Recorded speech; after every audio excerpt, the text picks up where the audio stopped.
So ayan po mga kananay, ang ating simple pero napakasarap na ulam for today. Nagluto ako dyan ng paksiw na galunggong na sigurado kung magugustuhan ito ng inyong pamilya.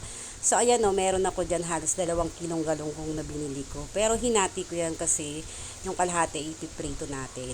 Tapos naglagay ako dyan ng bawang na pinipit ko lang.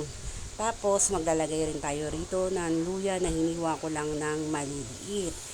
Siyempre kapag paksiw, meron niyang talong. Ayan naglagay ako dyan at in-slice ko lang niya ng ganyan ang size niya.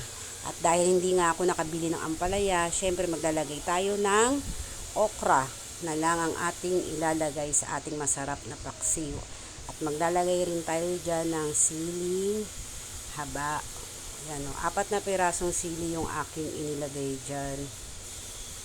Tapos, titimplahan natin yan ng konting paminta, konting asin, at syempre ang suka.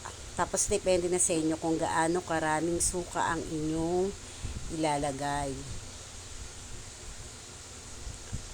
Tapos, takpan lang natin yan at lulutuin lang natin yan ng mga ilang minuto.